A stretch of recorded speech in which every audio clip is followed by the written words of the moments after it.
Mas às vezes chegam os momentos da luta, chegam os momentos das provas, chegam os momentos em que a gente para e a gente fala assim: Senhor, será que o Senhor está comigo de verdade?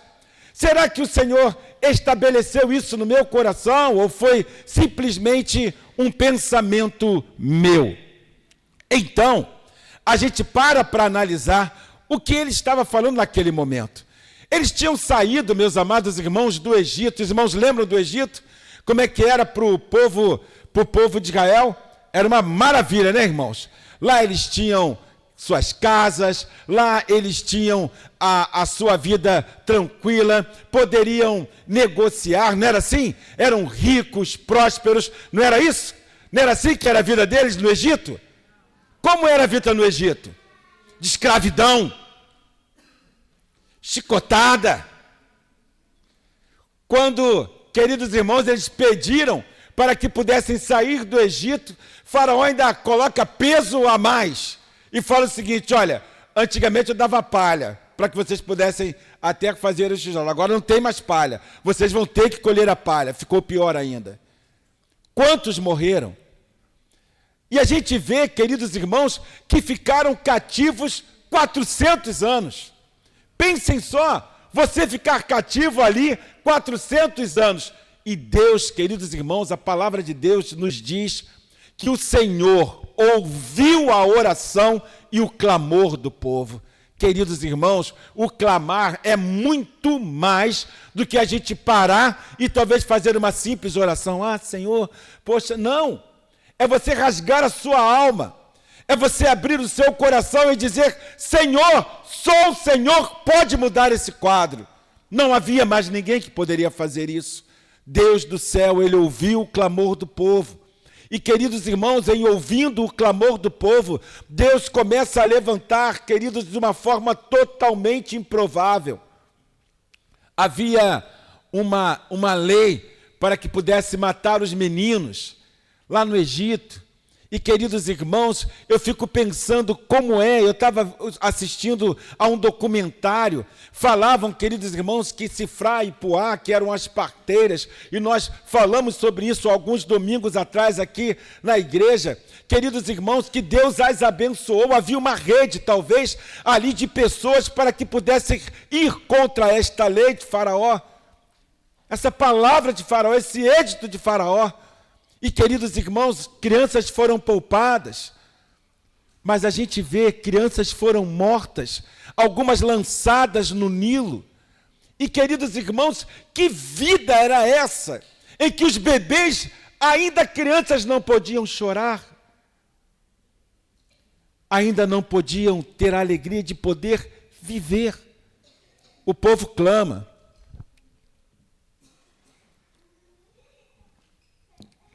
O povo levanta a sua voz.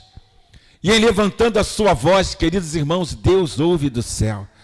E, meus queridos irmãos, de uma forma improvável, como falei, Joquebede, talvez tentando salvar o seu filho, ela coloca, né, naquele cesto betumado e coloca no Nilo. E a gente vê que aquele barquinho que Joquebede faz, vai justamente na hora em que a filha de Faraó estava se banhando e ela se apaixona por aquela criança. Eu fico pensando, queridos irmãos, Deus ouviu o clamor, mas Ele, queridos irmãos, a sua forma, Ele começa a fazer e trazer liberdade, queridos irmãos, de uma forma totalmente improvável. E eu fico pensando, queridos irmãos, que Moisés, ainda criança, olha, queridos, como Deus, Ele é bom. Aquela mulher que escondia talvez o seu filho e tinha talvez o medo de que ela pudesse chorar.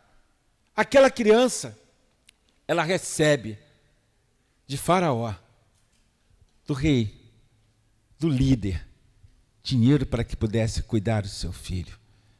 Então Deus, Ele faz de uma forma que muitas das vezes nós não nos apercebemos. Moisés se levanta, vem as 10 pragas, e nós vimos como aconteceu, e, queridos irmãos, uma a uma, destronando deuses ali no Egito, de uma forma que Deus, ele não deixa de forma alguma ninguém enganado. E pelo fato de não deixar ninguém enganado, queridos irmãos, porque o próprio filho de Faraó era considerado um Deus. A última coisa que acontece é a morte dos primogênitos. E aí, queridos irmãos, a gente vê que com mão poderosa Deus não deixa dúvidas. Por quê? Porque até mesmo o egípcio que creu naquilo que foi falado, olha, se você puder espargir sangue nos umbrais da porta da sua casa, o anjo da morte não entrará. E muitos egípcios foram poupados porque creram. E aí chega o momento de sair do Egito, saíram, irmãos, e eu fico pensando, né, nessa saída, depois de 400 anos como escravos, ali sofrendo, geração após geração, geração após geração, e chega um determinado momento, queridos, que eles se deparam com um grande problema, e todos nós sabemos o que aconteceu no Mar Vermelho. Eu não sei, você como um líder, o que você faria? Eu não sei o que eu faria. Eu estava pensando, falei assim, Senhor, pensa aquelas vozes, tanta gente falando na sua cabeça. O que nós vamos fazer, Moisés? O que nós vamos fazer? Sabe nadar, irmã Marta? Eu também não, irmã Marta. Eu não sei nadar. Sabe, Mirtes? Não? Já ia ficar eu, irmã Mirtes e irmã Marta para trás. Vamos nadar? Não dá. Atrás, meus amados irmãos, vem Faraó com seu exército, com gosto de sangue na boca, querendo tirar a vida de todo mundo. À frente o mar. E Deus, com mão poderosa, irmãos, Deus, ele faz com que o mar se abra. A palavra de Deus não deixa dúvida para a gente, o povo passa a pés enxutos. Alguns historiadores, eles falam, né, alguns estudiosos dizem que há um vento, né, que volta e meia bate um vento oriental, e aí o Mar Vermelho, né, ele fica com água como se tivesse no joelho. Por isso que o povo passou por esse fenômeno. Ah, queridos irmãos, aí eu quero falar para os irmãos que aí que é milagre mesmo. Sabia, irmãos? Porque você pensa, se esse vento bate e água no joelho, como é que cavalo se afoga com água no joelho, irmãos? É milagre de Deus, é mão de Deus. Mas, queridos irmãos, depois de passar por toda essa alegria, eles passam para o outro lado, estão agora no deserto, e não tem pão. Deus faz cair o quê, irmãos do céu? Senhor, não tem carne. Deus manda codornizes. E, queridos irmãos, de manhã, no sol escaldante, Deus prepara a nuvem. E à noite, queridos irmãos, Deus prepara a coluna de fogo para que nem pudessem morrer escaldados no sol e nem pudessem morrer de frio à noite.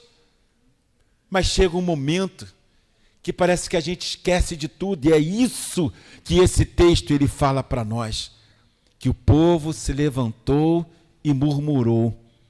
Porque, queridos irmãos, Moisés manda 10 e 12 espias para espiar a terra, e eles começam a ver as dificuldades que estavam sendo encontradas. Olha, tem gigante lá. 2 homens, queridos, vamos para carregar um cacho de uva.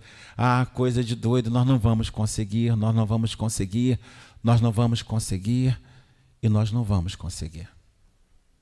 O que eu paro para pensar é como a gente esquece fácil do poder do nosso Deus.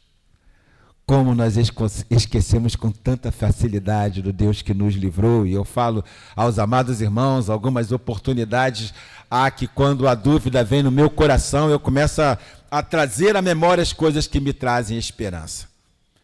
E não foi uma, nem duas, nem 3 vezes, meus amados irmãos, mas eu paro para analisar e falar assim, Senhor, como o Senhor é bom. Mas eles se esqueceram e começaram a murmurar. Eles começaram a falar, em primeiro lugar, vamos constituir um líder e vamos voltar para onde? Para o Egito. Meu querido irmão, o Egito não é mais o nosso lugar. Há muita gente, às vezes, querendo negociar com o Egito. Ah, mas, pastor, nós estamos vivendo num mundo hoje que é muito eclético, as coisas estão da novidade. Irmãos, com toda novidade que existe, o nosso Deus continua o mesmo, porque a palavra de Deus, ela ainda nos garante e diz que de geração a geração, o Senhor continua sendo Deus. Existem situações inegociáveis diante de Deus. Às vezes nós nos esquecemos de Deus, nos afastamos de Deus. Olhamos os milagres de Deus na nossa vida e parece que, irmãos, parece que não foi nada. Ah, pastor, muito obrigado, porque Deus me livrou disso, amém, Deus livrou. Ah, Deus fez isso, amém, Deus fez, e Deus pode fazer. Mas chegará um dia, chegará um tempo, que o milagre não chegará, que a vida não se postergará.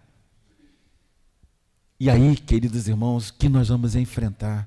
Eu fico pensando, nós estudamos há algum tempo sobre o livro de Jó, e eu creio que o nosso coração ficou meio derretido, né? Estudando o livro de Jó e ver tudo que Jó passou. E eu fico pensando, talvez, irmãos, será que se Deus nos provasse um pouco, como Jó um dia foi provado, quantos de nós estaríamos aqui ainda adorando ao Senhor? Já parou para pensar? Não, eu vou estar aqui agora mesmo, adorando ao Senhor. Levaram meu carro, eu dou glória a Deus. Mataram meus filhos, eu não vou blasfemar do Senhor. Hackearam a minha conta bancária, estou zerado. Minha casa caiu. Irmãos, eu acho que a primeira coisa que é ter gente que fala assim, vamos jejuar pelo irmão fulano de tal, que o bagulho está doido pro lado dele. Mas a gente para analisar que o nosso Deus, quando nós vivemos na sinceridade com Ele, a gente ora e a gente pede, Senhor, não me dê um coração esquecido diante de Ti. É o que a gente pede, porque aquele povo murmurou.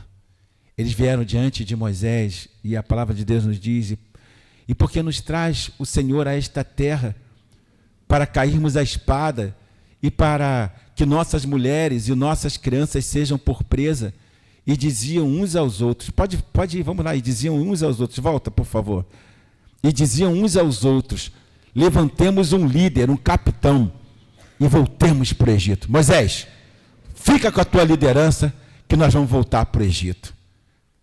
O que o Egito traz de bom de recordação? Nada. Mas, queridos irmãos, eu fico às vezes pensando, há muita gente trocando o nada, como houve um programa, né? Lá atrás, sem jabá, sem nada, né? Mas tinha um programa que eu ficava rindo a dessa, né? Quantos de nós não rimos aquela cabine que ficava aquela criança, né? Naquele programa que tinha do Silvio Santos, aí a criança ficava com aquele fone, aí assim, você quer trocar uma chupeta por esse videogame? Aí todo mundo, sim. Aí, não! Aí todo mundo, puxa vida, você quer trocar, não é? Essa bala por um carro? Aí todo mundo, troca, não! Às vezes parece, queridos irmãos, que a gente vai assim, você quer trocar as bênçãos de Deus, que Deus tem te abençoado dia após dia, pelos prazeres do mundo? Tem gente falando sem fone. Sim! O que é a vida? A palavra de Deus nos diz, porque essa leve e momentânea tribulação, nós não podemos comparar com a glória que há de ser revelada para cada um de nós. Então não tem como nós olharmos mais para o Egito. O Egito bate a porta da casa do crente, do coração do crente. E como é que a gente está? Não dá para olhar para trás, não dá para voltar. Queridos, eu gostaria de fazer uma leitura ainda com os amados irmãos. Ah, queridos, verso de número 8 diz para nós, se o Senhor se agradar de nós, então nos porá nesta terra. Aí é que é a grande questão. O Senhor tem se agradado de nós. o Senhor tem se agradado de nós. Queridos, se o Senhor se agradar de nós, e eu gostaria de fazê-lo lembrar, abra a tua Bíblia, querido, por favor, né? Ou gostaria que você pudesse, por favor, acompanhar esta leitura, Salmo de número 34, por favor, Salmo de número 34, pode colocar aí para a gente? Verso de 1 a 10, por favor. Salmos de número 34, pode colocar aí para a gente, por favor? Salmos de número 34, verso de 1 a 10. Pode ser? Só para a gente poder acompanhar. Amém? Amém. Olha bem, queridos. Vamos ler todos comigo? Vamos? Louvarei ao Senhor. Espera aí. Louvarei ao Senhor. Louvarei ao Senhor. No tempo da alegria, louvarei o Senhor. E no tempo da tristeza? E quando chega o final do mês e a despensa está vazia? E quando você está indo para uma viagem, o teu pneu fura? E se fura um estepe? E se você sai daqui da igreja feliz da vida? Ah, vou para casa agora, que culto maravilhoso. Quando você chega em casa, arrombaram a tua casa, levaram o bujão de gás, levaram toda a despensa, levaram tudo. E aí, o que você faz? Eu louvarei o Senhor em todo o tempo. Não é o tempo, não é a circunstância. É o que a palavra de Deus nos diz. Eu não vivo por vista. Eu alegre estou. Mas tem gente que fala assim, não, Senhor, que se vier um resfriado. Ah, Senhor, o Senhor não gosta mais de mim. O Senhor não me ama mais. Louvarei ao Senhor em todo tempo, e o seu louvor estará continuamente. Eu gostaria de dizer uma coisa para o irmão. Se há algo que fere o coração do inimigo, como feriu a época de Jó, é quando o crente, apesar das lutas, irmãos, ele glorifica o Senhor, e ele louva ao Senhor. Ai, irmãos, como é bom. Eu estava aqui hoje de manhã, nós estávamos louvando ao Senhor, e eu estava pensando, perto quero estar junto aos seus pés, pois prazer maior não há do que render e te adorar. Tudo que há em mim eu quero te entregar, Senhor. Mas a gente está disposto a louvar ao Senhor de verdade em todo tempo. No ganho é bom e na perda. Ah, Senhor, mas Deus me abandonou. Aí começa como povo lá hebreu. Vamos murmurar, verso 2, fala aí. Vamos lá. A minha alma se gloriará em quem? No Senhor, irmãos. Os mansos o ouvirão e se alegrarão. Vamos, irmãos, por favor, me ajuda. 3. Isso, engrandecei ao Senhor comigo e juntos. 4. Busquei ao Senhor. Espera aí, irmãos. Ah, irmãos. Busquei ao Senhor e Ele... E me livrou de quê? De alguns deles. O que são todos, Cleide? Todos são? Todos. Todos são todos. Eu busquei ao Senhor. Ah, não, eu fiquei distante de Deus, eu não quero saber de Deus, mas eu quero que o Senhor me livre do meu temor. Irmãos, parece brincadeira, mas não tinha, pode ter parecido, mas não tinha ninguém tão medroso quanto eu e meus irmãos, queridos. E olha que a nossa época, alguns passaram isso aqui. Não tinha capela e os corpos eram velados na casa. Não era isso? Era em casa. Ah, irmãos. E para dormir? E para dormir? A gente não tinha Jesus. Ainda mais vinha minha mãe falando um montão de coisa. Paulinho, se você fizer as coisas erradas, Deus vai virar as costas para você. Para mim, Deus só vivia de costas viradas para mim. Como tá besteira que eu fazia. E aí eu ficava, Senhor. E agora o medo? Porque o medo vem, irmãos. Eu entendo, você já passou pelo terror noturno, em que o sono não vem, E ainda tinha uns negócios aí, né? Tem uns psicólogos que falam que, de vez em quando, às vezes acontece com alguém, meu corpo às vezes ficava durinho, eu ficava vendo as coisas e não conseguia levantar. Eu falei, Jesus, que negócio é esse? Aí veio, né? Com Jesus com mão forte. Mamãe começou a buscar ao Senhor. E nós começamos a buscar o Senhor. Irmãos, eu falo para os irmãos, de coração, quando Deus me levanta de madrugada, não há temor. Eu entendo que é Deus levantando para poder orar. Hoje, queridos irmãos, porque busquei ao Senhor e Ele me respondeu e me livrou de quê, irmãos? De todos os meus temores. Eu creio que eu devo ter falado para os irmãos da irmã Maria. A irmã Maria, queridos irmãos, lá da Itapecerica, né? Lá de Realengo, a irmã Maria chegou e falou assim, pastor Paulo, eu tenho medo de morrer. Aí eu falei, por quê, minha irmã? Porque quando eu morrer, como é que eu vou me ver no caixão? Eu falei, tu não vai se ver, minha irmã? Eu sei, pastor, mas eu cheio de flores. Ficar ali, ó. Ah, pastor, eu tenho medo. Ai, irmãos, a palavra de Deus nos diz, e conhecereis o quê? E a verdade? E busquei ao Senhor, e Ele me respondeu e me livrou de todos os meus temores. Começamos a estudar a Bíblia. Começamos a falar do céu, começamos a falar, queridos irmãos, que Deus é bom e que Deus Ele é fiel na sua palavra, que Deus nunca mentiu. Irmãos, quando nós guardamos isso no coração, porque Deus não é filho do homem para que possa mentir. Deus não mente. E se Ele não mente, Ele prometeu o céu para mim e para você. Ah, eu falei isso para a irmã Maria. Irmãos, eu creio que eu já devo ter falado aos irmãos, irmã Maria morreu, eu passei lá para ver irmã Maria. Ninguém entendeu nada quando eu passei lá e dei um sorriso perto do esquife da irmã, porque eu lembrei dessa palavra. E lá estava a irmã Maria. Foi em paz. Irmã Samara. Ah, irmãos, Samara tinha 8 anos de idade quando nós a conhecemos. E ela estava com uma leucemia. E, queridos irmãos, visitando no Instituto de Hematologia, isso às vezes ainda mexe comigo até hoje. E a Samara falava para mim, pastor, eu quero ser missionária. Pastor, eu quero ser missionária. E a doença se agravou e ela já estava coberta, queridos irmãos, de machucado.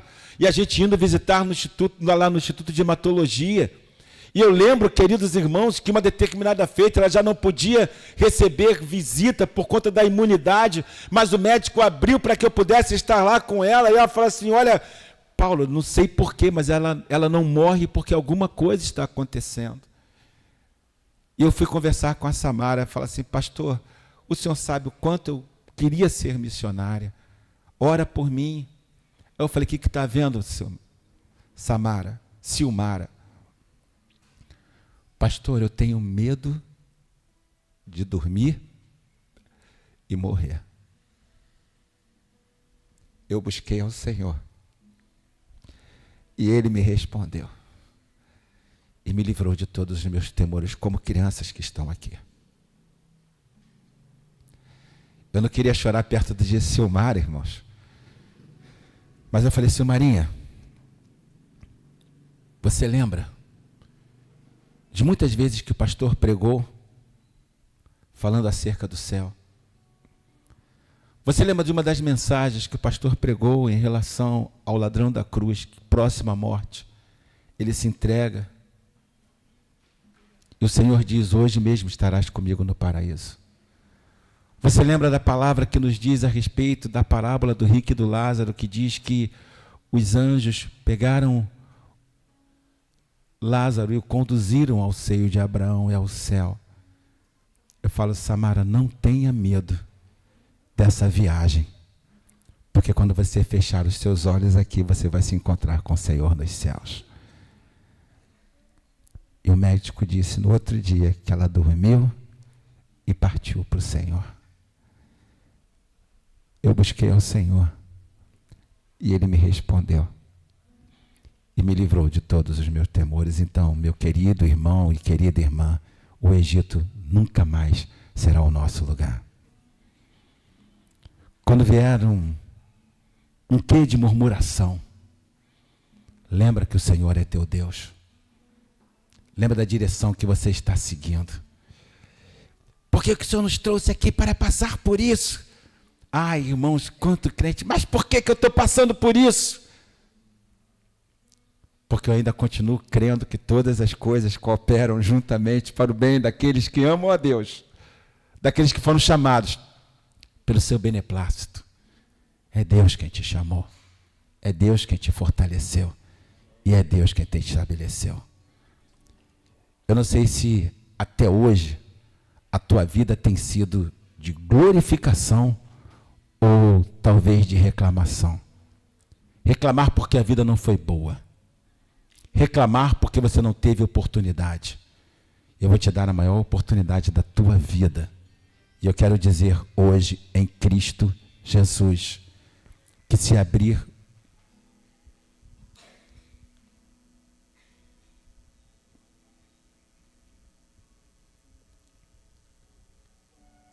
o seu coração diante de Deus e permitir que Ele faça, Ele vai fazer a maior mudança que nenhum homem pode fazer. Talvez o Egito esteja abrindo as portas para você e dizendo que o que estamos falando é apenas uma falácia. Mas a realidade é que a bênção ou o distanciamento de Deus está nas suas mãos, diante de você. Você pode dizer sim ao Senhor e permitir que Ele trabalhe em sua vida, ou dizer não. Mas jamais poderá dizer que não teve a oportunidade hoje de tomar essa decisão. E eu gostaria de convidar a você que está conosco, entendendo essa palavra, ou você que está em casa ouvindo essa palavra e gostaria de se render ao Senhor, eu gostaria que onde você estivesse, você levantasse uma de suas mãos e eu gostaria de orar por você. Seja Senhor, Senhora, se Deus está falando ao teu coração nesta noite, levante uma de suas mãos e nós queremos orar por você. Eu sei que é uma luta muito grande que nós passamos, porque de verdade o mundo ele quer nos engolir, mas há um Deus com mão forte e poderosa que te ama, está dizendo a você: eu te amo, eu sou o seu Deus.